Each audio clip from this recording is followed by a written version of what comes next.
Free Coaching Friday, back for another week. So, a lot of things going on all the time, and including my background having borders and limits. But we're not going to worry about that right now. What we're going to worry about is the fact that we've officially come up with one of the best ways to help people literally progress their entire career. So I've been saying this for a while now. I've been having this idea in my head that I've wanted to make possible, where if you're new to cybersecurity and stuff like that, and you're just trying to get into the industry, it's such a complicated endeavor that takes so much work anyways, that I just started making content so that like beginners can at least get their first job without paying any money. And then once you get into a job in cybersecurity, you can afford the training generally. It's much easier to afford cybersecurity training once you've gotten your foot in the door. Cybersecurity companies will pay for certifications. Cybersecurity companies will pay for training for you. They'll pay for additional education for you. And on top of that, if you have a high enough salary, even if they don't have a training budget that they offer at some companies, generally speaking, entry-level cybersecurity jobs pay a lot better than a lot of entry-level jobs in other industries on a fair amount. It's a technology company or technology job career. So we're here, just so that you all know, with our new DevSecOps community guru, Sarah Kirk, because she's joined our team now, and I'm finding ways to try to help more people. So it's like, if you're trying to get into cybersecurity, we're not going to try to get you to buy something. Come join Free Coaching Friday. Let's help you get started. So, Sarah Kirk, how are you today? I'm good. Thank you for having me, NATO. I'm excited for my second time here at Free Coaching Friday. I wish I had a little bit more time and I could be on video with you guys, but at least we can chat for a little bit. I'm so excited to kind of talk about what we have planned at Notia Point. Heck yeah. We've been doing so many things. So I've mentioned this a little bit, but we brought Sarah Kirk on board because we have gotten to the point where we're like, okay, so if we're going to be dedicating things like Free Coaching Friday to helping people get into cybersecurity and whatnot, I don't get to do a lot of my things that are really hardcore that I also enjoy doing, because while I do like helping people get started in their careers, another thing that I really like to do is build things that are rather hardcore. Like I build little home cloud technologies for experiments, and I come from building cloud. So yeah. So I guess. And you're the builder, and it takes away from your building to do the people side. And my passion is to do the intersection of people and tech. So yeah, I guess that's what I'm here for, right? So. That's exactly right. Which, I couldn't be more excited, because then this means that, I can spend more time on the technical guidance and then the really technical things, which did bring me to doing some things. Let's see. Let me see if I can move my face with the camera here. So, if you're a beginner and you're watching Free Coaching Friday to try to get into the cybersecurity industry, I'm just going to tell you right now that this is not for you. But I'm going to talk about what we're doing, because this also is going to help us improve our free resources, because I've been working on building an open source platform with a number of people who've been wonderful and helped out tremendously to make it possible for us to build this open source platform called the Olympiad.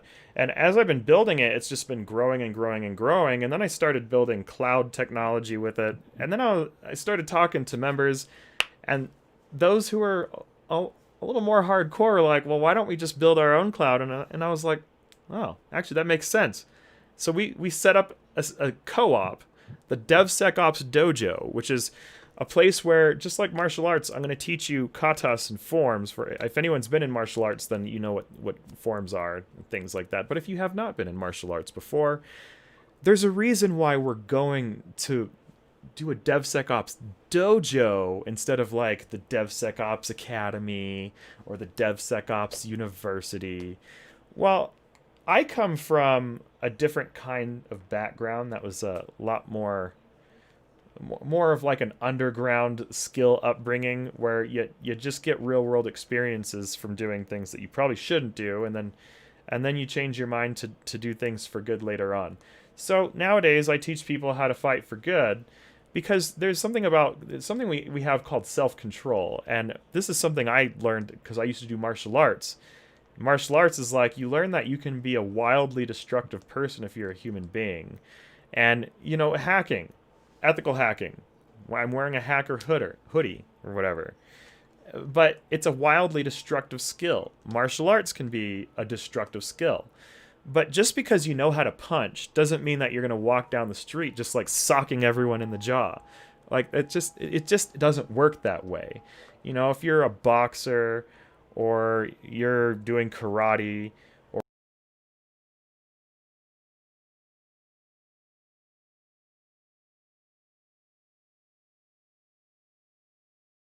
mastering volatile skills, especially like hacking.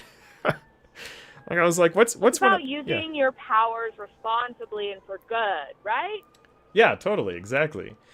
Because every single one of you watching this stream right now has the potential to be a very dangerous and terrifying person online in all of the bad ways if you want to. Or you could also have the same potential to be good, but this goes for like walking outside. You could be that person who just don't. And so I wanted to sort of bring a lot of what made me enjoy martial arts and what kind of got me a lot of the peace in my life and learning how to kind of find like a lot more of your ways to maximize your skills to be a more powerful person and like be a lot more enriched with things that you like to do is just decided to launch a dojo. So if you want to get into the dojo, people have to apply to get into this. So if you're a beginner and you're here for Free Coaching Friday to try to learn how to get into the industry in the first place, this application, if you can pass this application, you can join the dojo, but you might, if you're trying to learn a lot more, you might go ahead and take a look at one of these workshops for someone who doesn't already have senior level skills or experience, or if you're like an entrepreneur of sorts. So realistically, Yeah. NATO, if on my own, I wouldn't even be ready for the dojo. I do have skills thanks to my time and my boot camp that I did. But to enter the dojo, you need to have a certain set of skills that we assess through PiTinker. Is that correct? Yeah, pretty much. If you can basically like complete the PiTinker self-paced workshops, if maybe some people they can get through these workshops in a day. Maybe others they can get through these workshops. Maybe you've never seen cybersecurity or technology or hardware in your life that you've learned how to use or work with. And someone made a good point. With great power comes great responsibility.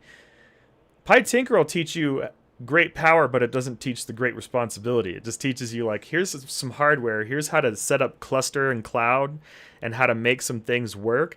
But then that is enough information to help you get into the dojo. So for people who actually come and pick up one of our developer kits, then these also include basically you get the rest of 2020 in dojo without having to pay the dojo dues, because the dojo does cost dues as well. But I don't recommend beginners do this. So for those of you who are here for Free Coaching Friday, it's... So I think if I was going to go for the dojo, I've already started my PiHacker prereqs. A lot of it, I covered in my boot camp, but you have a different tactic and approach. And then my next step is PiHacker, yeah? Yeah. And then PiTinkerer. And how do I actually prove to you that I'm ready to enter the dojo? Okay, so that's a really good question. So actually, let's just go through the full journey. So let's say that you're just trying to figure out like, so if you want to get into the dojo and you've never had experience, it's probably going to take you 1 to 2 years of learning things before you can even get in the first place. So I'm going to say it's not going to be a rush to get into the dojo. Go earn your ranks. If you go and take a look at, okay, I want to go and join this PiTinker, this Founders Edition right here. So this is something that we're launching right now, which is we came up with a more affordable way to start working with the hardware, especially if you're just getting started. Our other like Raspberry Pi kit and developer kit is 2 systems for clustering. If you're just getting started, that's kind of a lot. That's getting into a lot more to figure out, a lot more to learn. So for people who are just trying to get started, we finally came up with something that's a little more affordable. PiTinker Workshop. So if you take this, then this workshop will take usually most people about a month. And then you get this DevSecops Dojo application, which is on our website, but it's also at the end of PiTinker. And if I scroll down in this DevSecops Dojo application, be aware that this dojo actually has education in it, and education has reading. So people who don't like to read, this is probably not the program for you, because I come from like university and stuff. I'm actually going to give you guys pretty much like a university level education because I mean, that's what I know. So I've done a lot. So if I'm teaching, I'm going to teach what I know. It's me, it's my head, it's my brain, and it's my knowledge. So I can teach whatever I want. And so that's why we have this dojo. So basically you want to read through all of these things, but we talk about like knowledge trades. What do people learn in the dojo? If you want to get in, you want to enter in the bottom parts of this application, where the hardest one right here is you have to know how to create a Docker Hub image. And if you don't know how to create a Docker Hub image, or if you didn't join us from working with us before we started doing all of this, and if you don't know how to do that, then you need to know how to do that, at least. And so if you're creating the Docker image is the litmus test. Are you ready for Dojo? Yep, that's exactly right. So, and that's essentially how you get in. It's the path into the dojo. Awesome. And so what I think is really cool about what we're doing in the dojo is the belt system. It gives you tangible goals with tangible standards to meet. So you feel like you are progressing in your learning, and that kind of fuels your fire a little bit when you know that you're reaching these tangible goals. So can you talk a little bit more about the belt system? Oh, yeah. Actually, that's a good point of something to talk about. So one problem with a lot of trainings is they don't necessarily guarantee that you have experience. So the thing that brought us to where we are is people said, I want real world training. I want real world experience. I want real world experiences. So we started doing hacking tournaments. Those led to the next thing. And then the next thing led to the next thing. And now we full on realize that for anyone to build a foundation, it really does work like martial arts, where if you get a white belt and you want to move to the next belt, it's going to take you at least like 3 months of doing the same thing and learning how to master the same thing and sparring and practicing and refining that skill. So as a result, it's going to generally take at least 3 months to transfer, from belt to belt, because that's just how long it's going to take to work through a lot of these practices and really pick up the stuff. So anyone who has even a yellow belt, that's 3 months of actual guaranteed experience. And employers like, how much experience do you have? Your belt rank guarantees that you have actual experience. And like, while other people might have a Security Plus certification, that doesn't guarantee experience. That doesn't guarantee you've been on the battlefield. So I'm putting you on the battlefield. And for people who want a battlefield for their education, that's what we do. It's a different way. And to advance belt levels, right? You need to document what you've learned via GitHub, some portfolio. You need to prove to us before you even try out, say, for your yellow belt or your orange belt.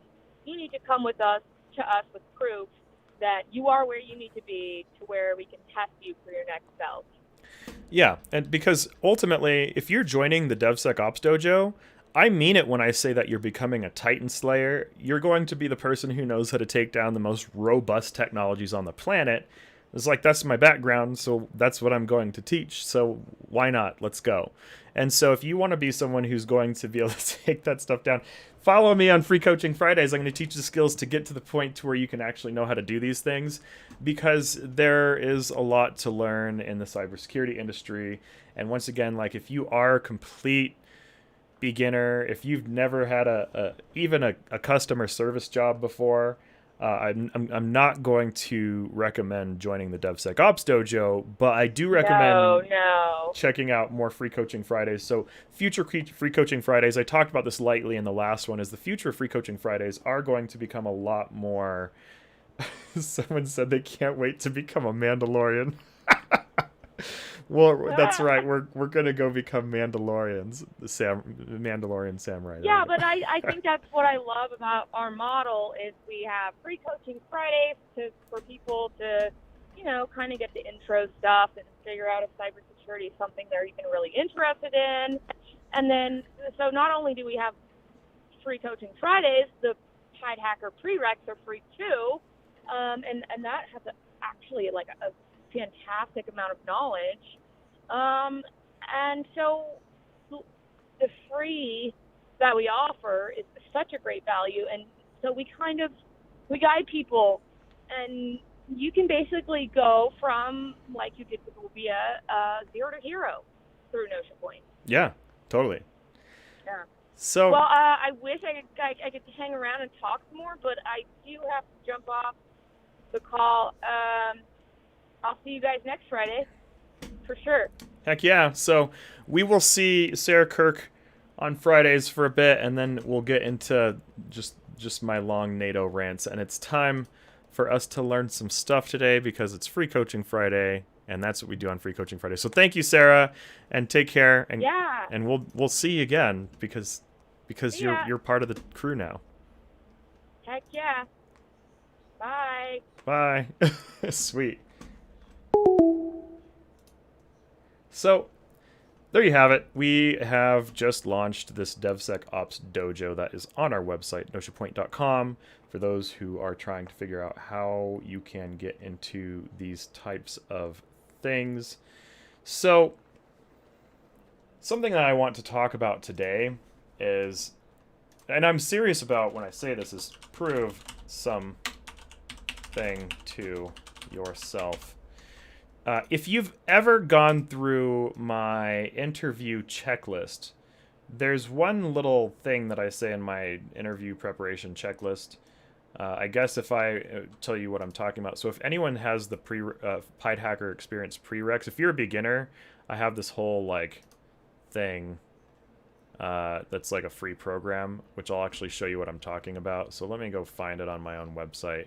Because this is free for beginners, so if you're a beginner, you can go to my website, notionpoint.com. You can go to where it says Learn. You can go to where it says PiTinker Experience Prerequisites Free. We're going to go over here. If you don't have this, until we figure out other things, for now it's just free for the time being, because why not? I changed my mind at some point and decided that beginners should get cybersecurity jobs without having to pay for them. So let's go over to access my workshops. If this thing... Let's see, pulling up our workshops. So I'm going to log into this.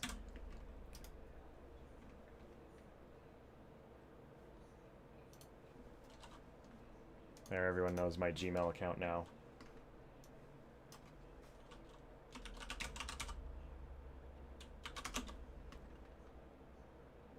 So I'm logging into a test account where I just have all of my workshops. And I have this checklist that I want to show everyone. So while I pull all of that up on the side, I want to talk about this concept of proving something to yourself. So whenever you're trying to earn something new, like new accomplishments, new goals, we'll just say new goals. Whenever you're trying to accomplish new goals, new achievements, what I see happen more often than not is that people do this. Like, this is, I'll just outline it real simply and real fast. I see this with beginners with just about everything. So if I just draw this line right here, and I say that we need 2 years to build a cloud. Build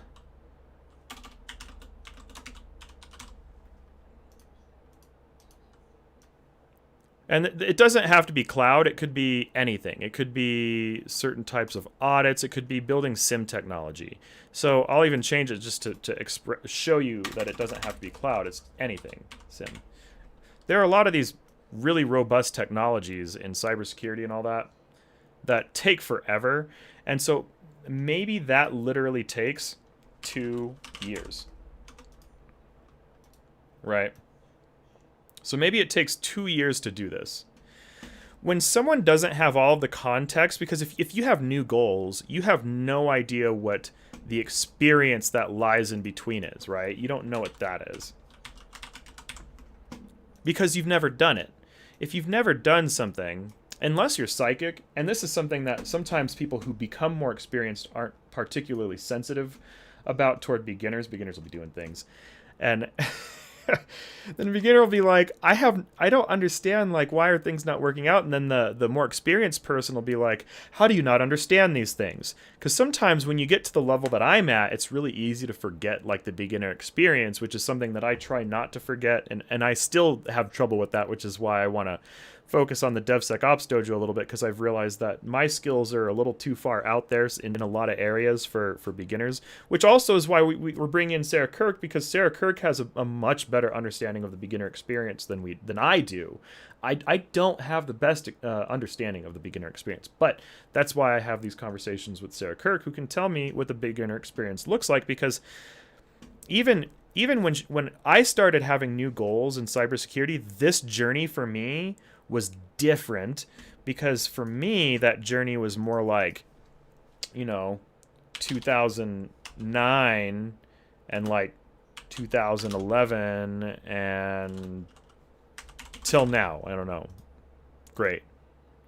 Like, that's me. But the world has changed so much, and it's changed so much in technology, that now beginners have a completely different experience, where it's like, where I don't know what it's like to be a beginner in 2020. I'm just going to outright say it. I know what everyone tells me. I know what people say in the chats. I know those things. But when I talk about stuff that I know, I'll be like, oh yeah, agnostic cloud, and and you can make all hardware work together. And to me, it just sounds like, oh yeah, that's, of course. But I've done this stuff for years, and as a beginner, some of this stuff is like, wait, what? You can build a cloud with like home devices? I can take a laptop, a desktop, 5 Raspberry Pis, and who knows whatever else, and build a cloud out of all of it at home? Like, that sounds like insanity.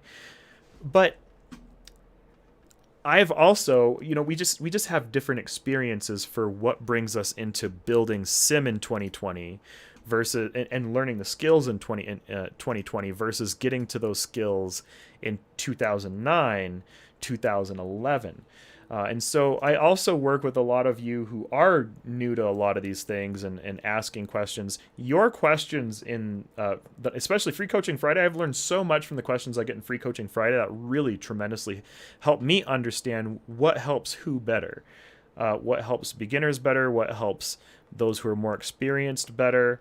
And for beginners, you need all this. You somehow need this. You need to get some experience to build in some of this context. So when beginners see that you're going to learn how to build SIM, then they look at that and they say,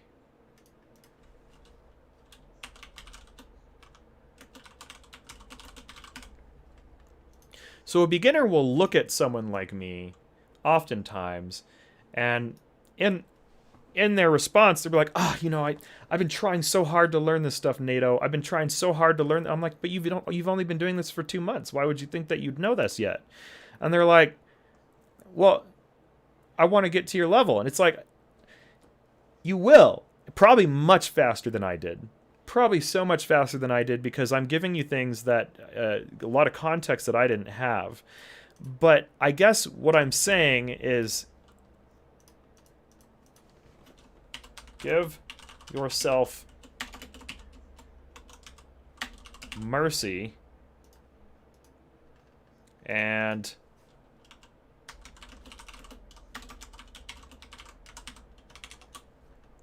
oh wait, not peace, patience. This is a big deal. I'm just going to straight up say, give yourself mercy and give yourself patience. It sounds really straightforward, but a lot of the things in cybersecurity, when you're trying to like pick up this field, is it takes a long time to pick up some of this stuff.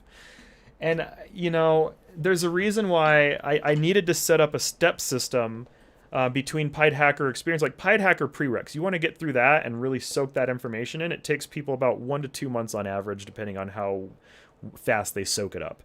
If someone takes PiTinker experience, the fastest I've seen anyone go through it was 2 months. PiTinker experience, even the content that it comes from, takes most people like 3, 4, 5 months.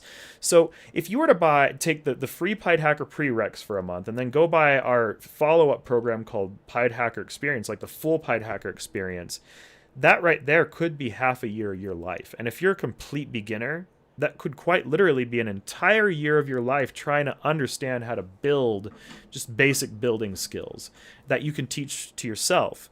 And so I guess what I really want everyone to know is, like, how long does it take to do things? Not only how long does it take to do things, but go find something that's quick and easy to complete. But let me go ahead and pull up what I was pulling up, the workshop. So if you get our workshops, and we have this one for prerequisites. So this is the free one that I was pulling up. We pull up PiTinker prereqs, and you're trying to take a look at more free resources from Notion Point. I have this interview preparation checklist right here. There's a reason why I wrote it this way, and I want to talk about this interview preparation checklist today. Like, this is a big deal to me right now. And so even for those of you who are a little more advanced, this might be interesting anyways. And so, you know, someone else made a good point who is Dojo qualified member, who says, I will always be a beginner because I like innovation. And that's something that I resonate with, because I always feel like there's something I don't know that I need to explore. And I don't know what it is until I find out what it is, and then I have no choice but to go after it like it's a drug addiction or something. Have mercy on my soul. But for better or for worse, this is why I've built my career around constantly building the next thing, because I like to be a perpetual beginner always, because I just always want to learn. So let's blow up this image here, if it'll let me blow it up. There we go.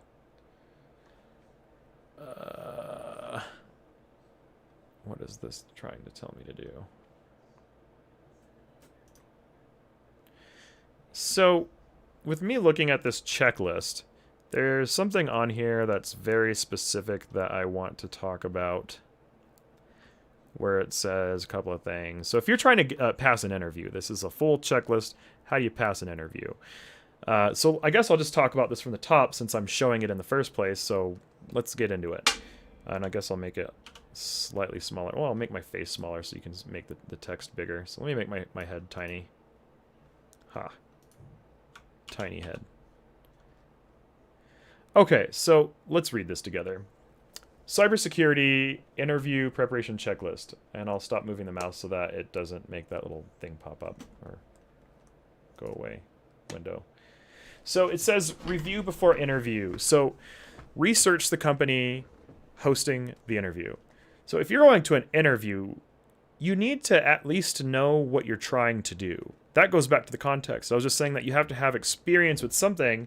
And if you don't have experience with a company, you can at least build enough experience through just like Googling. Like, Google what this company is, Google what this company does or doesn't do, or whatever. Just know something about the company, please. Know something about the company. If you have no experience with what they do, no experience with the type of work that they do, just go and Google first. So, you know, you can check the company's website. You can check the company's reviews. You can have a general idea of what the company does. Now, when you're a new company, I ran into this before, because at one point, Notion Point was a completely new company, and people would have no idea what we did. That's inevitable if you have ever started a new company, or if anyone wants to start a new company in the future, or you want to work for a new company.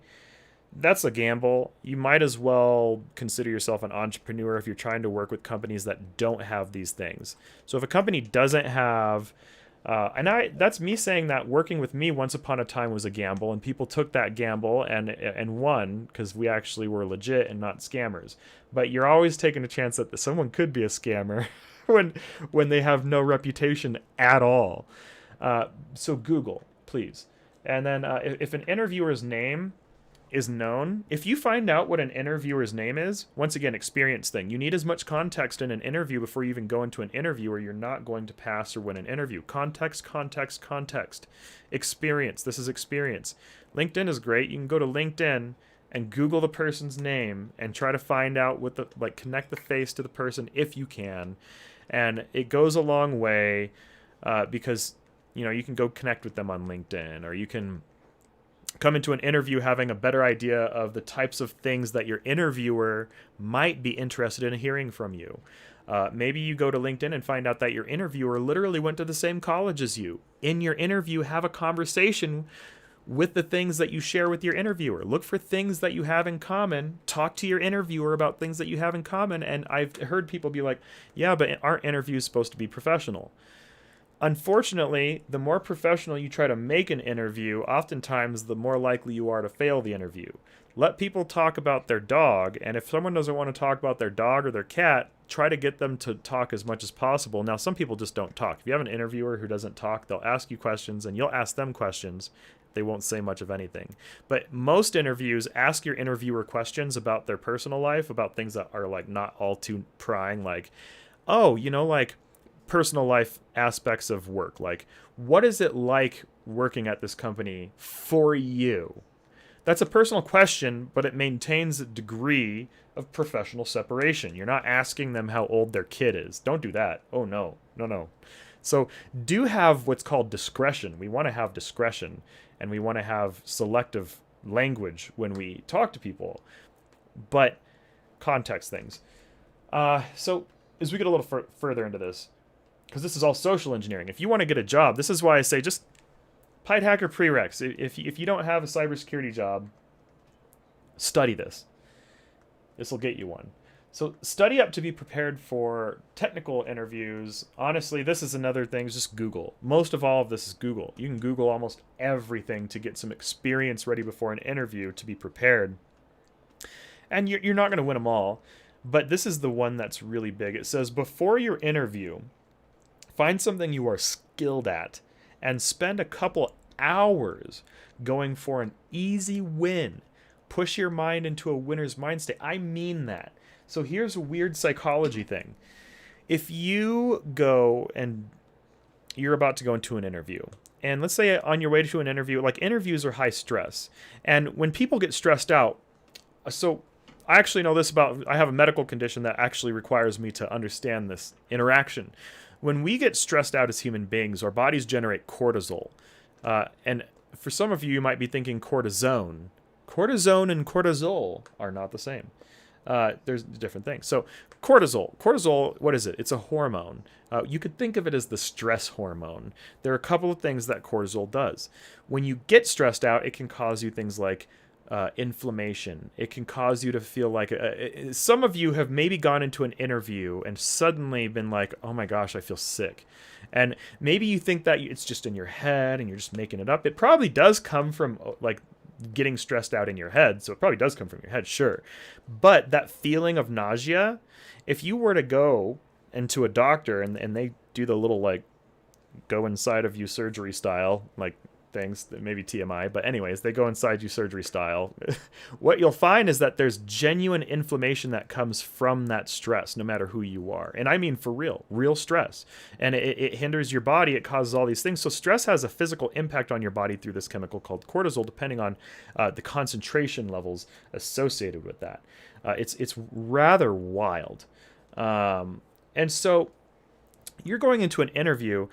If you don't find things that make you feel, that help cut that stress, I'll tell you something that helps cut that stress. Finding something that you win at before going into an interview, which is basically a competition. An interview is war. Think about that. If you don't think of an interview as going into a battle, you're going in and you're contending against hundreds, maybe thousands of people. Like, this is not just like walking into the grocery store and like, you know, buying, I don't know, an energy drink or wet wipes, you know, for wiping off the counter or whatever. I don't know. It's an interesting thing, and some interesting comments here. One person says, I'll always be my own boss. never alone, can't do it alone. I agree. Like if you try to do everything on your own, and if you're an entrepreneur, once upon a time I tried to do everything alone as an entrepreneur, because we're talking about stress. If you want to have a stressful life and you do decide to be an entrepreneur in your life and you think that you can do it on your own, you're going to find that the stress alone will stop that real fast. You like you don't want to try to go into entrepreneurship and development, all these things like by yourself. Too much stress. Same thing with interviews. So if you do feel like you're going to yak, for real, that's a thing. And then other person, yeah, definitely you're welcome for the checklist. Like I said, the checklist is in a free workshop, so this is definitely a free resource for those of you who are going into interviews like that. So I'm glad that this is helpful information. So the kinds of things like what can you do that makes you win? When I got really stressed out with the business, I'll tell you, because I'll probably stream this sometime, is I really love Monster Hunter and I'm really good at it. And when I was trying to work with like investors and decided not to work with them, and then was like, okay, do I build my own class? Like, how am I going to fund my business? And you have all these questions. One time I got like so stressed out, so down, and it's like being an entrepreneur, you can get to a point where you just feel defeated. And not even being an entrepreneur, but trying to get a cybersecurity job. Trying to get a cybersecurity job because it's such a new industry is a lot like entrepreneurship, where trying to get a cybersecurity job alone, good luck. Trying to be an entrepreneur alone, good luck. You're going to have a tough time. You can do it. It's possible.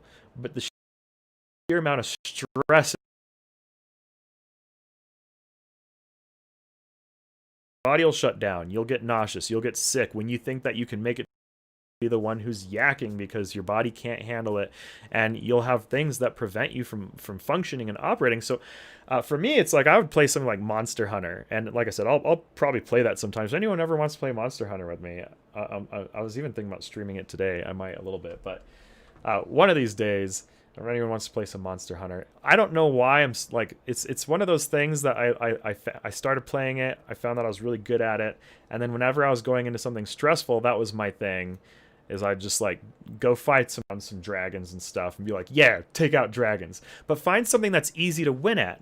Because this is when you put yourself in a winner's mindset, it changes your attitude. And believe it or not, like your existing attitude before you do something, like because there's a physical component that comes to that, like you feel it in your chest. If you've ever been anxious and you feel like you have that like rock in your chest or your stomach and you're like, ugh, and like everyone alive gets it. If someone has never gotten anxiety in their life, maybe you're a robot. I don't know, maybe not. But sounds like denial if you've never had anxiety in your life.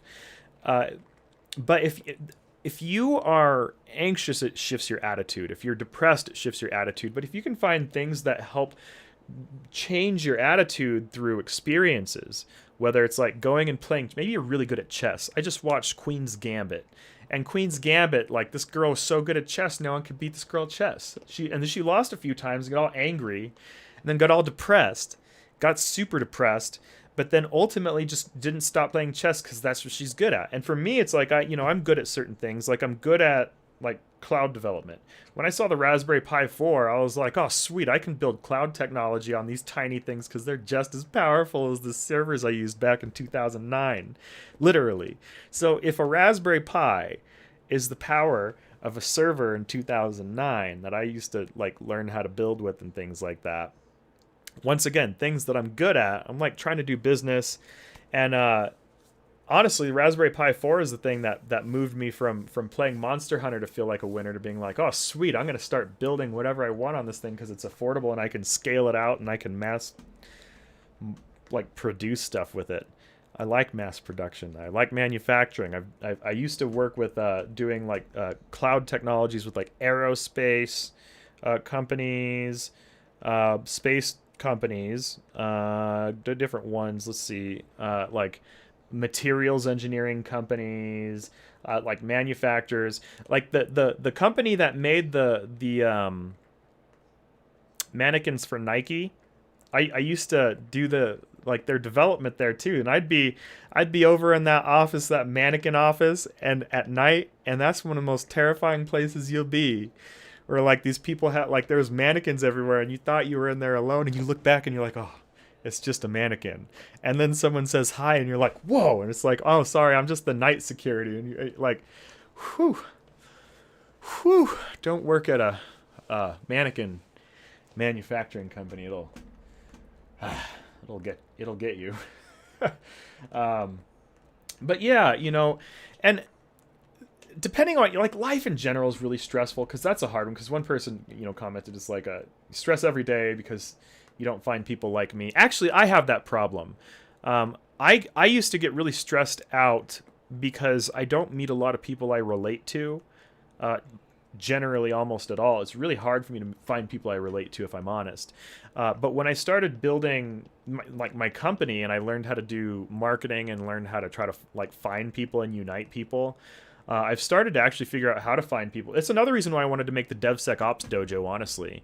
I wanted to make the DevSecOps Dojo because I wanted to create a place for people like me who like to learn like that. Like, I like to learn with my fists. And if that's how it is, then let's go. Like, not everyone wants to learn that way. Like, I like to get down and dirty. Like, one of my favorite things to do is, like, I don't know. When I was, like, I did martial arts as a kid. I played football. I played rugby. I did snowboarding competitively and broke my hips off of a jump. I broke my clavicle bone, like, my ankles, you name it. Like, I don't know. Like, this is who I am. I'm an adrenaline junkie. There's something probably wrong with me, but it's the thing that made me who I am. And if there's others out there who are half crazy like I am, who are like, yeah, fists out, let's go, then like if that's how you learn, if that's how you are, then let's go and find our peace together, because like that's honestly the thing that I run into. So thank you for saying that, because that is a lot of what drives me too, because it's really stressful to be trying to like navigate the world when you don't really find too many people who you like relate to and connect with and all those things. And like stress is like such a strange thing. Something else about stress and cortisol that a lot of people probably don't know, and like really stress. Another weird thing about stress is that like cortisol actually transmits to other people next to you. So if there's someone who like is just a really anxious person and you go around that person and then you feel anxious too, cortisol. So let's go back in history a little bit. And I don't know how true this is, but I would believe this based on what I've read. And the internet, you have to be a little bit suspicious when you read things. But I was reading wherever this came from. Someone probably knows where this came from. But cortisol, we go back in time, we go in history, like we've had days where like as human beings we had to be like tribal once, right? Let me actually draw this out. Let's get into it. So let's say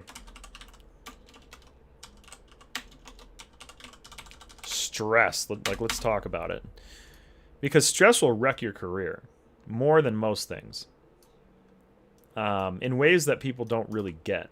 And stress will wreck your company. If you don't know how to keep your employees from being overly stressed out, like they'll all quit, you'll have like sky-high turnover. Stress in a business is one of the most expensive things. And if you've ever had to fund stress at a company, have mercy on your budget, because funding stress it's expensive. And cybersecurity being a stressful industry with high turnover, people pay more because of stress. Like you go into incident response. I worked with like some incidents this year, and it's like you have all this madness when COVID hit and hospitals are getting hacked, like universities are trying to go online, like people are getting laid off left and right, businesses are like trying to survive, and then even before that it's like floods and like businesses systems getting like lost in floods and hoping you can get backups, and like fires happening in the mountains. Have mercy on the region. But the disasters happen around the entire world. So if it's not a flood that you're trying to get rid of in an area away from the ocean, then maybe it's something else near the ocean. I don't know. There's always something crazy. There's hurricanes. And the reality is, if you work in cybersecurity, oftentimes like you're going to be in the middle of chaos, because that's why you got hired usually. So stress. Let's talk about like the tribal days of people, right? Tribal days. We're just gonna say tribe. If you have a tribe of people, right? And let's just blow this up and kind of put little cubes in here. So if we have a tribe of people, we're going to have, it's gonna look like this. We're gonna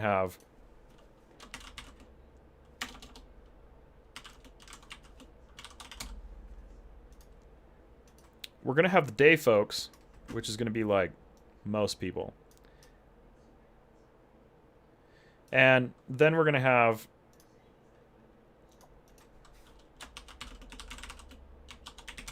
the night folks, right? And generally speaking, the night folks are usually like a teeny tiny like segment of a tribe. But what purpose doesn't like someone who's the night folk, like what do these few people have like from an evolutionary like beneficial standpoint? How is that even helpful for anyone to have energy at nighttime? Because our biologies, if you study enough about human biology and things like that, we have circadian rhythms. Everyone has different circadian rhythms. You can look up what a circadian rhythm is. The things like your sleep cycles, everyone has different sleep cycles. My circadian rhythm generally sets me to where I'm most operational around in my region like 2 p.m. And then at about maybe 1 a.m. or midnight, like my energy levels begin to decline and tank, because that's how my circadian rhythm works. I naturally operate, further into the night, and then others are even more night folks than me. I'm somewhat in between, where I'm somewhat of a night person and somewhat of a day person. It really depends on the day, I guess. But the thing about cortisol is the night folks became generally the jobs. What did they do for a job? They did a night watch, things like that. And they would defend. They would defend at night. So the night folks would defend, and then the day folks, they would run the village, gather food, build tools, cook, clean, all the things that a tribe needs. It doesn't really matter like what society is. If there's a society that didn't cook, they usually die. So like this is what people have to do to survive, right? You have a tribe, gotta eat. You gotta prepare things. People build tools. It's what people do. And people gather food, whether they're farming, whether they're hunters and gatherers. We have all this stuff, right? A thing about the night folk, though. If something bad happens and the night folk get stressed, right? Let's say that stress gets them, right? So if we just duplicate this and say, okay, stress has happened. If stress comes into the tribe from anyone, stress spreads, right? That's the thing about stress. So because it's hormonal and it goes into the air, and so that means that other people who are in the vicinity thereof, is even if the person at night isn't like screaming or being loud, generally the rest of the people in the village will wake up.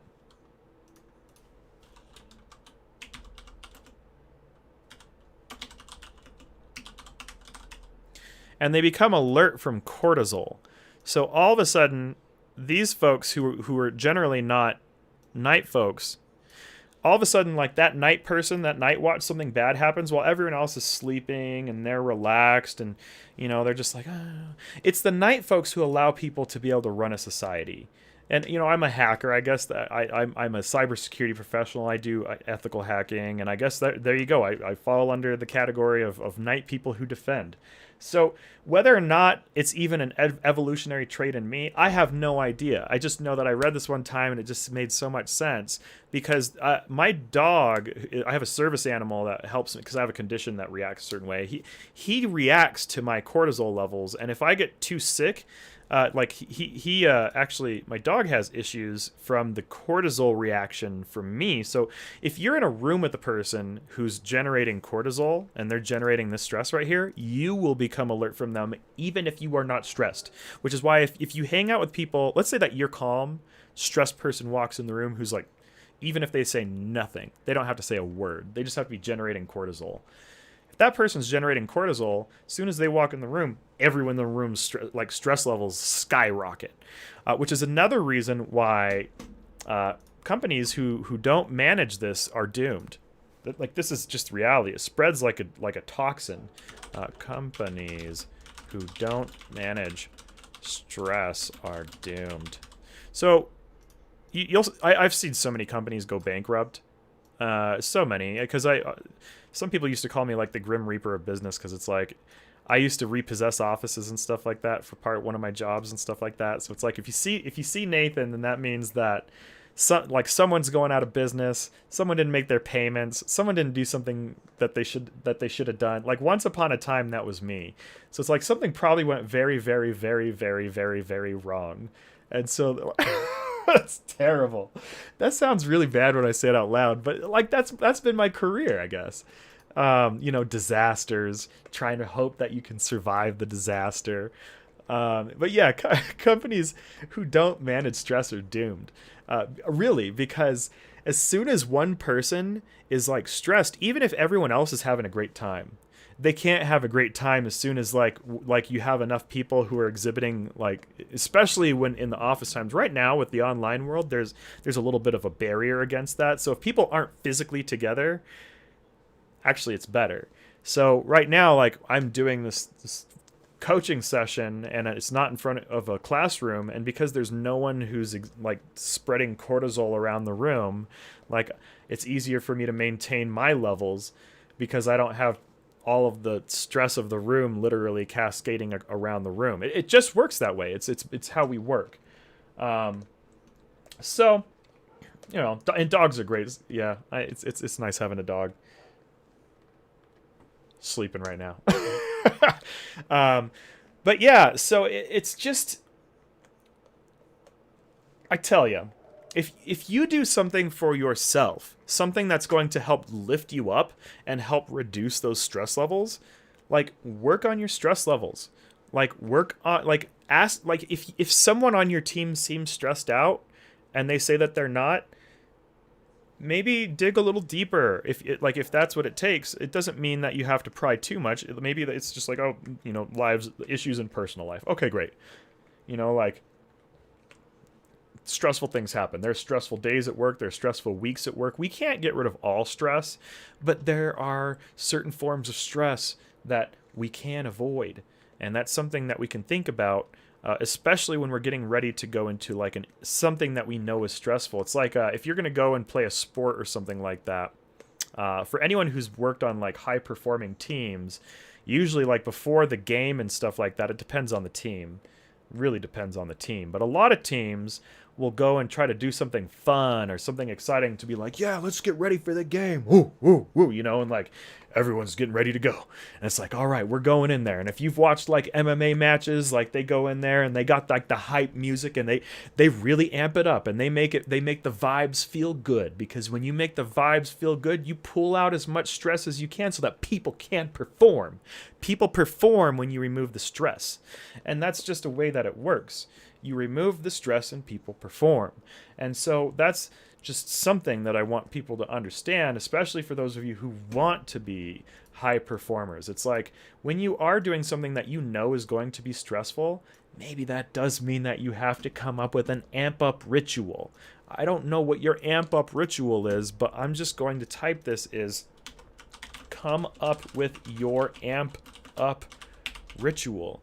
I used to be a DJ. I used to go do like big air like snowboarding stuff until I broke my hips. Then I was like, okay, I don't want to break too many bones anymore. And then I broke my clavicle after I said I'd stop breaking bones. And then I broke my ankles. And anyways, then I finally was like, okay, I need to stop breaking bones. But like when you're going and doing these big things, it's like, do you jam out to your music? Do you go and do you play chess?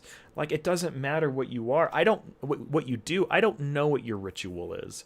I don't know what ritual amps you up. And by amp you up, I'm talking about like getting you feeling alive, getting you feeling like, yeah. And so if you're going into an interview, it's time to jam. Like, find something to win at. Like, go win at something. Like, I'll even write that down straight up. Just like, go find something you know you will win at. And like go find something you know you'll win at. Like go play a game. Go even just read a short book and be like, yeah, I just read a book. Like that might be your amp up ritual. For some people it's like, I mean, I like reading books. It feels rather triumphant. And you're like, oh man, this book looks, I wonder if I could, maybe you know that you can read certain books in like a day. And it's like you got your interview, you prepared for your interview, and then you're like, the day before my interview, instead of just going into that interview and instead of just being like, okay, I'm just going to like spend the entire day before the interview preparing for the interview. No, do that preparation 2 days before the interview. The day before the interview, just like take it all in. And then you can still do a little prep. It's not saying that, and someone said it right there, is it helps drive up that confidence. You want to build confidence before you go into an interview. It's really social engineering yourself. Actually, I should write that down. This is actually true. Like straight up, like social, like literally just social engineer yourself. I mean that. Honestly, if you're an ethical hacker, you should be learning how to do social engineering in the first place. And if you can't social engineer yourself, you're going to have an uphill battle trying to figure out how to do social engineering online. Technical skills, there's been this ongoing debate with things, and I will just put my foot down on this on my opinion, and I'm completely okay with expressing my opinion on this. Yes, technical skills are valuable. They matter. As long as you have enough aptitude, but past like the aptitude and being skilled enough, technical skills have more diminishing returns than oh, 1 sec, something's making noise. But yeah, anyways, so the thing that's interesting to me is technical skills have diminishing returns. Technical skills have diminishing returns, because once you get good enough at technical skills to like walk through guides and follow methodology, you can keep trying to get more technical, but it's not going to help your career unless you know the social engineering side of it. Like how are users going to interact with this? What would make a person like using it? What would cause a person to fall for like your pen test, you know, or what would, you have to understand the social engineering stuff at some point. And the social engineering continues to be something that if you continue to refine it, you'll keep getting more gains, more gains, more gains. The technical skills, they will go up as your social engineering skills go up. So it's not to say that the technical engineering skills shouldn't continue to have development and refinement. Yes, work on them. They're very important. But the social engineering skills are mandatory for the technical skills to matter, for them to be valuable, for you to know who cares about this, who's going to use this, why, who cares? So you have to understand how to influence and how to motivate and how to even trigger for that matter. Because if you're pen testing, maybe as a pen tester, you have a campaign where you're supposed to try to trigger people and see how they react. It's hacking. There you go. You know, all kinds of things. But if you can't social engineer yourself, you're going to have a hard time trying to social engineer someone else. So start by learning how to social engineer yourself if you want to walk toward the path of mastery for social engineering. And the technical skills, learn them as you go, but they'll come. Especially if if you have aptitude for technical stuff, all you need is experience. I'm going to say that in my opinion. If you don't have aptitude, everyone has aptitude in something. If you have serious aptitude in social engineering skills already, you might not need the same amount of training that other people do in the social engineering. Some people they just like automatically are like social engineering easy, and then other people are on the other side where it's like technical skills easy. If the social engineering skills are easy to you, then maybe you should put more effort into the technical, because your technical aptitude that's your uphill battle. If you're the technical person, I'm the technical person. Building social engineering skills for me is a bear. Honestly, I've probably gotten pretty decent at it because I've worked harder at the social engineering skills because I'm bad at it. I don't relate to people very well. I don't know how to navigate. Well, now I do. I used to not know how to navigate conversations or approach them. I went to college for like communications and business and acting. Like there's a reason for that, because I don't have aptitude for the social engineering. Other people do. And so it's like, I've read book after book after book after book. So if you are someone like me where the technical comes easy, where you're like, if you built a gaming computer and it didn't feel impossible, and then not only did you do that, but you're like, oh, sweet, I can do all these other things with it, and then you just like tinker around, I guarantee you have technical aptitude, and the technical is never going to be your problem, maybe, I would assume. I could be wrong. Because it'll be easier for you to pick it up. It'll be easier for you to learn it. But what you might need to spend more time on, if you are that person, is you might need to spend a lot more time understanding, like, people and how they operate. People, they're just like us, just so you know. And so that's the secret right there. I'll even write that down, because you're a person. So like, really,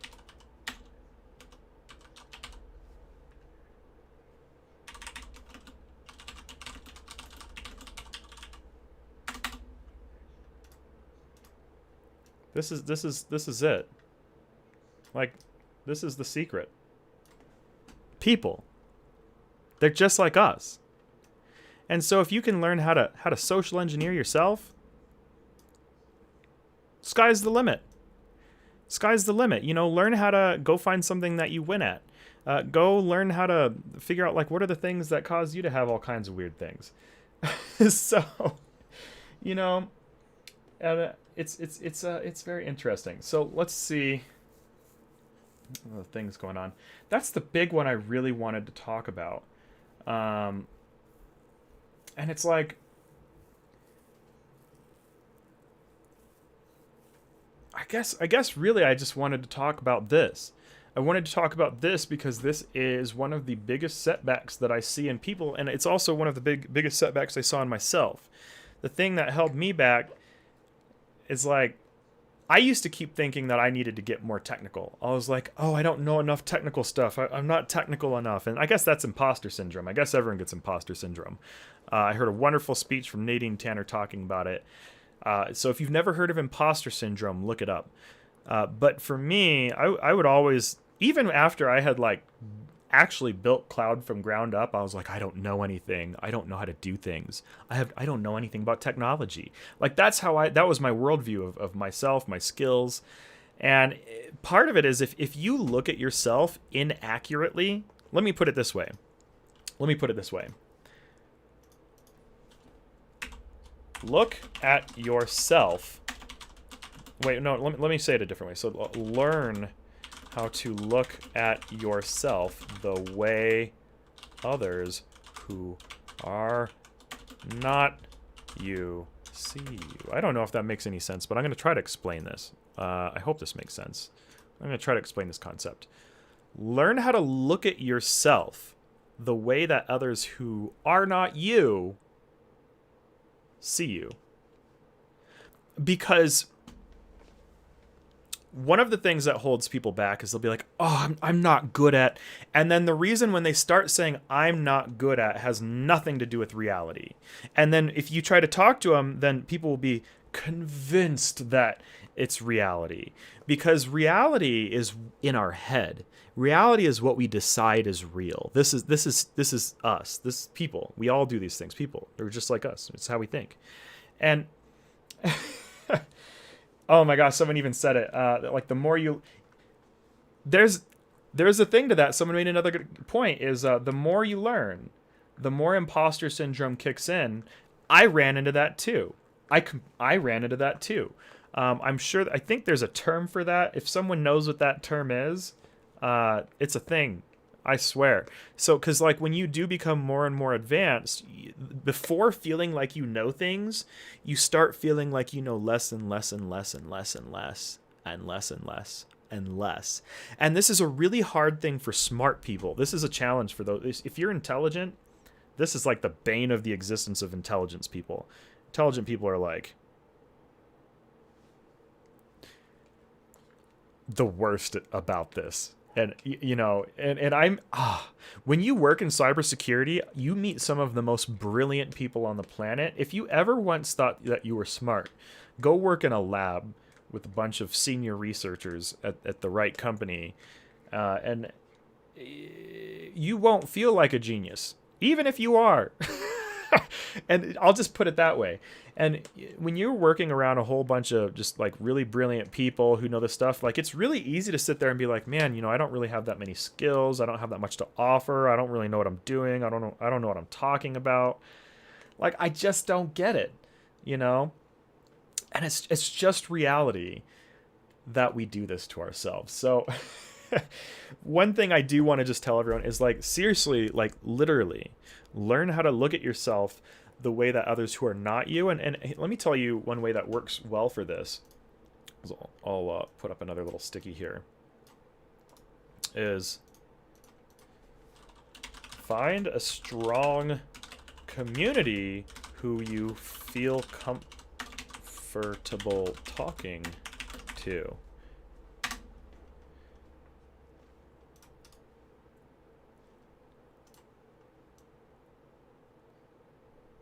Oh, I guess even Albert Einstein said that, is like the more he learns, the more he realizes he doesn't know. So I guess even Albert Einstein struggled from this. So it's just a thing with intelligent people. If you're smart, you probably literally think you don't know anything, and that's the worst. That's the worst thing about trying to help my audience. Is it's so sad because a lot of you are like, I don't know anything, and I've had some conversations. I'm like, you know more than most people I've talked to on the planet. Meanwhile, the person I'm talking to is like, I don't know anything at all. I don't know anything on the planet. And I used to do that. But find a strong community who you feel comfortable talking to, because a good community will validate you. And let me tell you, the secret here is build trust with that community and listen to their validations. Even if their community tells you that you're like amazing at something and you're really not that good at it, if you have a community you trust, it's more important to just trust them. Because if you trust your community and they're validating you, and by validating, I mean like they're telling you like, hey, you can do cool things. You can do all these cool things. Like, wow, you're so good at that. If your community is telling you that you're so good at that, don't fight it. Take it as a badge. This is something that I'm going to tell to you intelligent folks out there. If you're smart, when people tell you, now if you think you know everything, I'm not talking to you. If you're like, oh, I know everything. Okay, maybe you do, I don't know. But if that's you, this message is not for you. So I'm not going to try to convince you of anything or that this is for you. This is for those who struggle with this. And really, go find a strong community that you feel comfortable talking to. Tell them your thoughts, tell them your ideas, talk, ask questions, see what they think, and then build trust with that community and listen to their validations. If they say that they like something from you, and I had to learn this too, even to run the company. To start the DevSecops Dojo, I had to listen to people. I was like, I don't even know if I have anything that's interesting to folks. And then people are like, oh, I really liked this message. I'm like, oh, really? Oh. And then they're like, well, I really liked this message. I'm like, oh, really? Okay, cool. And then even like the conversation right now, when you have a community, everyone talks and they're like, we really like this, we really like that. And the more you get involved, this is what happens, and this can help pull you out of that imposter syndrome effect. You need a little outside help. You need a little outside accountability. You really need it. I need it, and maybe that's not true for everyone. I can't speak for everyone. Different personalities, different strokes for different folks. I have no idea. But for those of you who run into a lot of what I'm talking about, this is kind of how it works. Oh yeah, someone asked on Facebook. There's like 4 people in the group, so I guess there's 4 people live in the Facebook group. Total, I guess I could look and see how many people are watching the total stream. So we're streaming to Vimeo, we're streaming to Facebook. If you've been commenting to me on any platform other than Facebook, I'm sorry, because I only follow the Facebook group for these. I should make that clear. Sometimes I remember to. Sometimes I just start ranting. So let's see how many people are watching right now. So we've got 4 and then 6 on another platform. And how many people are on LinkedIn? I don't even know how to tell. Oh, another 5 on this platform. And then let's see who's on YouTube right now. If you're on YouTube, hello. I don't usually come by and say hello. Oh, this is 3 on YouTube too. If anyone's in there, I'll say hi too. I don't usually check the other chats. I usually only check the Facebook chat. So, hello YouTube. This is the only time I've ever chatted in the YouTube chat during a Free Coaching Friday. All right, there we go. Oh, I guess there's yeah, three over there too. Oh, someone else joined. Anyways, that's besides the point. But honestly, building an online community, or even if you're not building a community, joining a community that you like or that you trust, it makes a difference. Especially for you entrepreneurs out there. One of the things that really changed my life was working with a bunch of entrepreneurs. Like now I just work with a whole bunch of entrepreneurs. We kind of work together like a company. I talk about Rachel Spiewak. She's like my business coach, teaches me all kinds of things. So I help her out with her business too. And honestly, like having a community of just like other people in it, in the battle, running their businesses, and a lot of those who have been actually joining our programs like DevSecops Dojo, PiTinker Experience.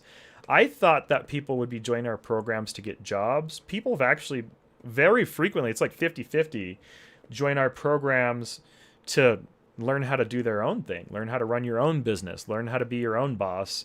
Instead of, because PiTinker Experience, we have this program called the PiTinker Experience. It teaches you how to build an entire cybersecurity program from ground up, and it teaches you how to invent products with the Raspberry Pi, cloud products. So if you want to learn how to invent cloud products, then get PiTinker Experience. And then if you want to get hardcore with it, come join the dojo, because if you do PiTinker Experience, I know you're qualified for dojo if you want to keep jamming.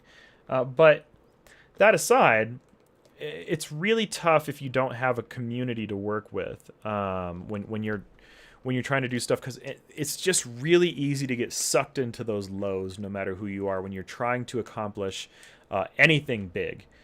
So like big accomplishments in life, including cybersecurity, big accomplishments in life come with stress. So here we are. Yes. Big accomplishments in life come with stress. So I'm not saying live a completely stress-free life. I don't think that's possible. I don't think it's possible to have a stress-free life, but what I will say is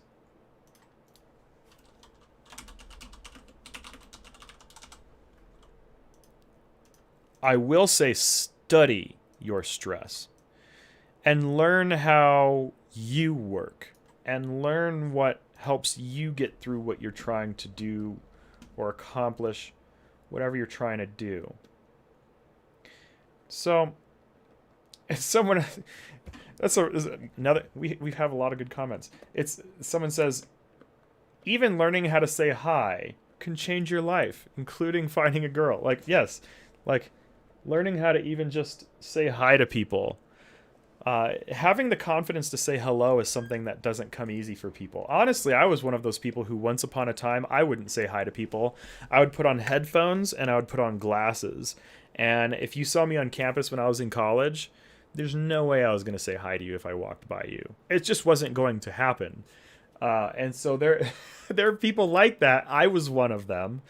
And I didn't do it because to do anything against anyone. It's just that I didn't understand that it was valuable to be connected into a network of supporters. So, and from a cybersecurity standpoint, companies need to know this, because it just comes down to this, more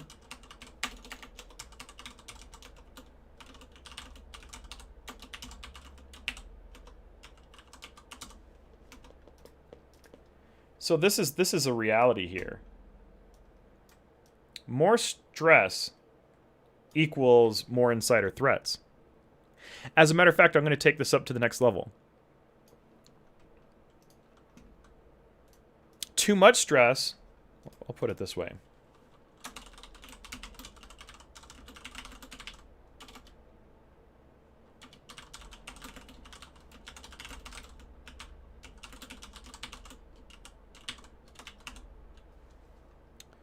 This is an interesting thing. This is cybersecurity, guys. This is cybersecurity.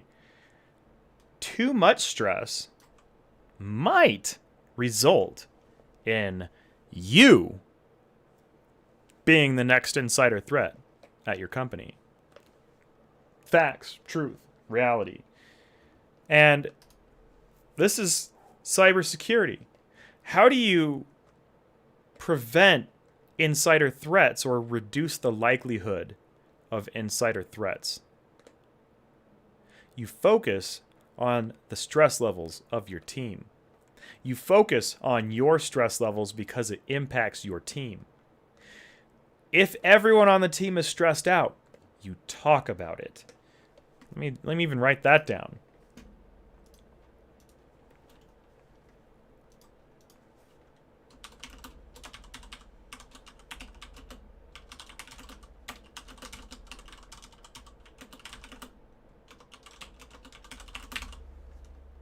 This is not common sense to everyone.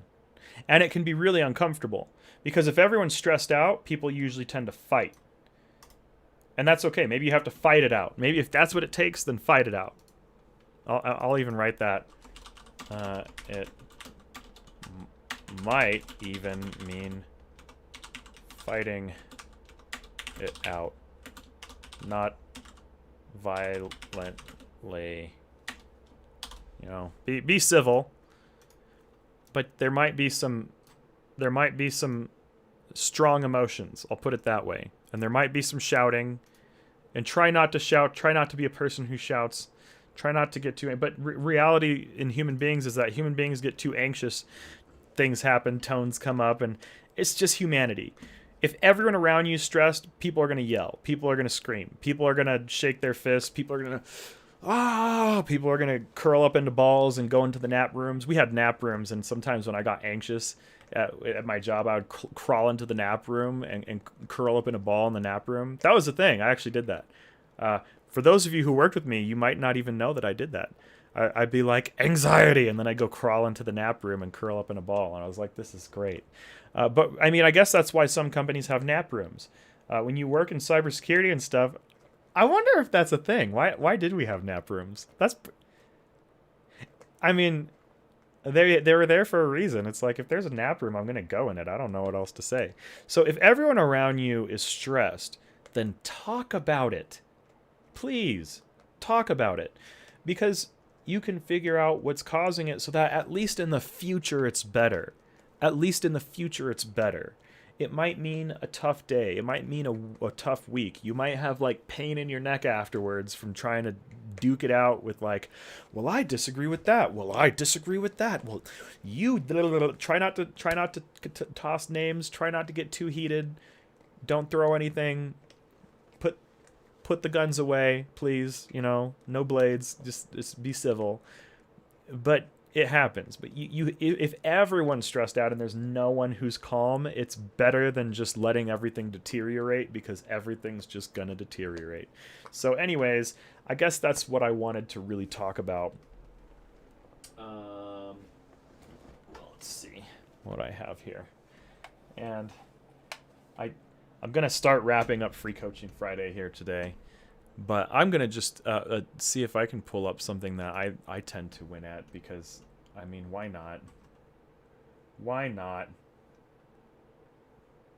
I'm going to see if it'll let me stream Monster Hunter, because that's what I want to do. I've been wanting to play Monster Hunter on stream for so long. And since this is my thing, I can do what I want. And so I'm going to see if I can...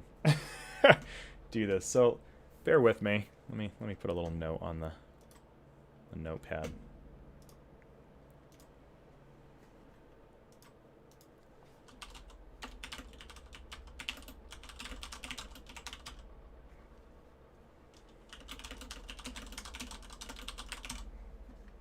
So I'm just going to say, one moment while things load. So I want to say, like, go do something that you're good at. Go do something that makes you feel like you're a winner. And I'll show you something that makes me feel like I'm a winner. I got to change the aspect ratio of this probably. But I can do that. That's not too hard.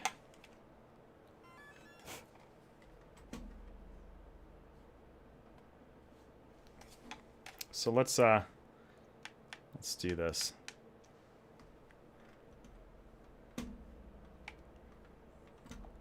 So while I'm doing this, I'll talk about this a little bit. When I was starting my company, Notia Point, originally, like, I'd gone through this.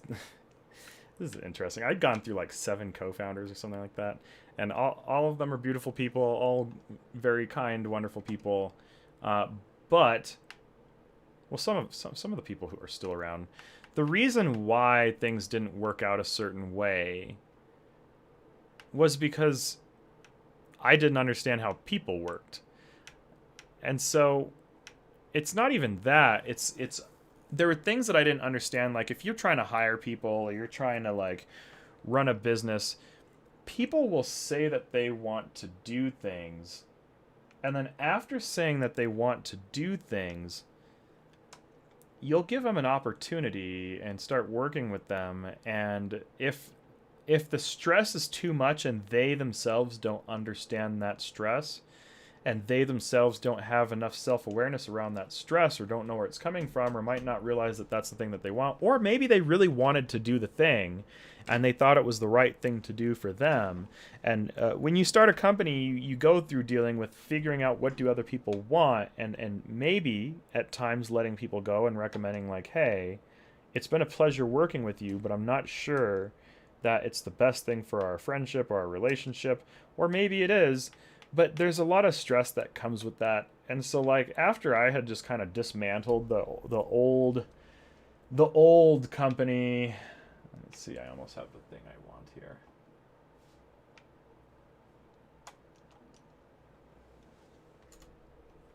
There we go. Sweet.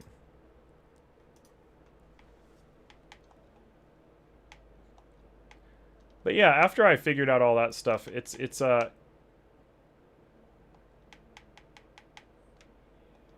working with people is complicated. Oh, I'm so excited about this. I'm just gonna ask, does anyone play Monster Hunter who's like actually in here? I love this game. This is my thing that I like win at. I'm like, yeah, right now. Like, I play this game way too much. Windowed mode. No, full screen. We're gonna go full screen and see if it streams. I don't even know if it's gonna look right. We're gonna find out. We're gonna find out if it looks crazy or not.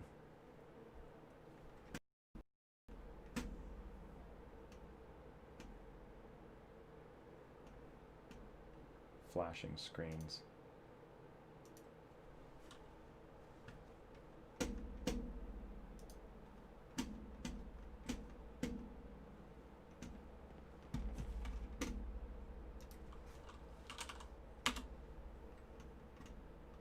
All right, I think it's working. Maybe.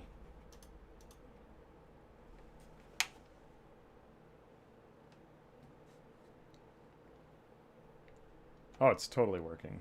The stream works. Yes, I can do this stuff now. Now, not that anyone's here to learn Monster Hunter, but we're gonna take a look at Monster Hunter real quick. Why? Because. That's why. Because this is actually, I actually kind of formatted some of the concepts in the dojo after this. Is like, I like the idea of like taking on the like big colossal things in life, and like big colossal challenges and things that are like bigger than life. And so, like, to me, it's like this is something where it's like, okay, let's go and take on things that are like bigger than life, right? Like, let's go do something crazy. So, like, if I were to just go in here and I'm gonna go do like an interview in a few days, like, I want to get in a winner's mind space. And so I'm just gonna do something random.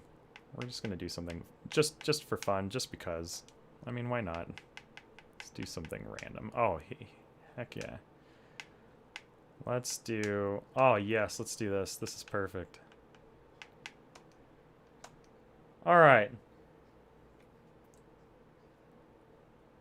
Oh, the screen's all tiny on the stream. I wonder why. I wonder if I can make it bigger. Let's try to make this look better.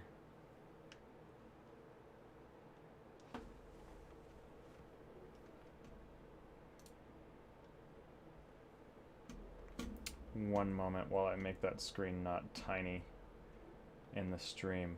This is a learning experience to me, so I am going to do this also to learn how this works, because I want to know how to stream things, because just because.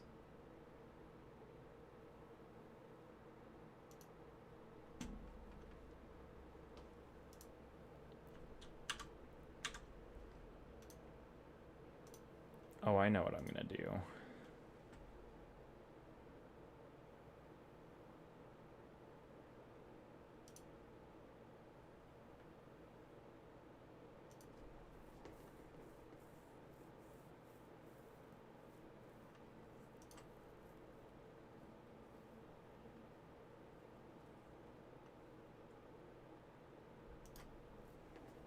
There we go. Look at that. Sweet. All right. Maybe this will work. We'll see. All right, so let's take a look at this. Let me see how to... See, I'm going to learn something right now. I'm going to learn how to stream a game. Everyone's learning things. So let's go fight something giant. Let's go slay a Titan. There we go. So we're going to go take out something just because. So I encourage everyone to go for a win right now in life. Go do something that you know you're going to win at, something that you know you're good at, something that makes you feel motivated, that amps you up. Do that. Do that all week. Maybe not all week, but do something that hypes you up. And right now I'm going to do something that hypes me up, and those who are interested, at some point, if we want to play games, like I finally got the streaming stuff. I've been telling everyone in the Facebook group that I've been wanting to play games with everyone. I mean that. We'll get around to it. Let me actually look at the chat real quick, because I lost the chat, so I can still talk to everyone. Oh, I need to get back into Fallout 4. I haven't played... I played Skyrim fairly recently because of... Laura's been playing Skyrim. But Fallout 4, that's a fun one. I haven't played that in a while. Oh, I didn't give everyone the audio. Everyone needs the audio, or it's just not the same.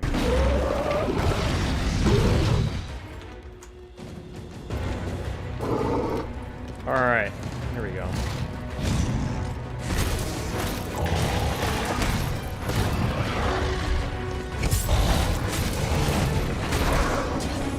Alright. I actually haven't played this in a while. I haven't played this since... When did I last play this? It's been a while. It's been like maybe 5 or 6 months at this point. But I love this game.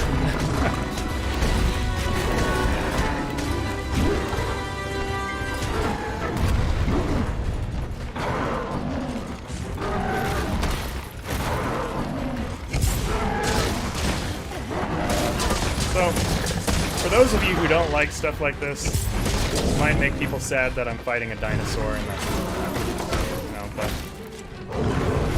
it goes with the theme.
have it. Stuff. So, yeah, I don't know. Go win at something. Go do something fun. So part of this is I do run the Ethical Hackers Guild, and part of the reason why I call it the Ethical Hackers Guild is because I do game and I play games, and it's something that I use to kind of motivate me to get in a winning mind space, and it helps me. Maybe it doesn't help everyone. Maybe some people think video games are evil. I have gotten people who tell me that video games are evil and that everything that I do in them is wrong and all that stuff, but you know what? You gotta do what you gotta do for yourself, for the things that make you feel like you're doing a win and all that stuff.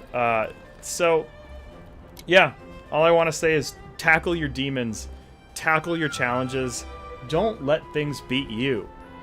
Take down the dinosaurs, like slay your titans, and that's why I'm launching a DevSecops Dojo, because I do come from martial arts and things like that, and I do come from liking the whole idea of trying to do things that feel or seem impossible. Like, whether it's to myself or to other people, I just am a person who finds value in trying to do things that are really, like, rewarding, and sometimes those things might be hard. But, yeah, so, let's see. Oh! I think, because if you have Monster Hunter on PlayStation, I think it's cross-platform with PC. I have Monster Hunter on PC and PS4. So if you have PS4, I have like 2,000 hours there, and if you have PC, I have like 1,000 hours. Actually, I probably have way more than that. That's terrible. But there you go. When I'm trying to figure out what to do in my life, and I feel down, and I'm like too depressed to go outside, like I'll go and find something to win at least like at home where I'm like bummed. So everyone's got their thing. Some people like to try to power through a whole season of something or read a book, or some of you want to go play a sport. I do play sports. Now I have a disability, so I used to play a lot of sports. Now I'm not as physically capable as I used to be. My body's pretty limited. So, you know, I can still live on my sportsmanship in other ways. So I just want to say thanks everyone for watching, and all I really want everyone to do is to go and, let's see, I want you to study your stress. That's really what I want everyone to do. Let me move this around. So this is what I want everyone to remember, and I want everyone to go and win at something. That's what I want you to do. I want you to go find something that makes you feel good about yourself. I want you to go do something that makes you feel like you've accomplished something, makes you feel like you are alive inside. So